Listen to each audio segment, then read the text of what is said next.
Bliss it is in this dawn to be alive, but to be young is very heaven. इस युग में और यहाँ पर होना ये ईश्वरीय है, और आप जवान हो तो फिर क्या कहना। सर, बाल यात्रा की तारीफ पूरी दुनिया में हो रही है। प्रधानमंत्री जी ने चक्रिय फटे। प्रधानमंत्री जी ने केवल बलि यात्रा विषय नहीं बोला, उन्होंने बहुत कुछ बोला है।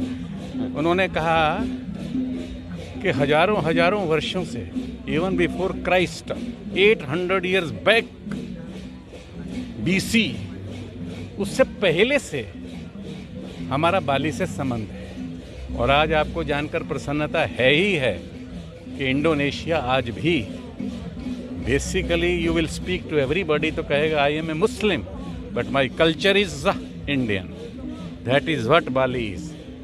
और देश के माननीय प्रधानमंत्री जी ने कहा है कि हम और आप और हम दो नहीं हैं, एक हैं। सर, एक नदी का पानी ही इतिहास है जो कि कलिंग इतिहास को दोहराता है बाल यात्रा में, और आप जिस नदी का दौरा किए हैं, बोट पे मतलब घूमे, वो कैसा लगा, अनुभव कैसा रहा? मैं बालक क्या बताऊं।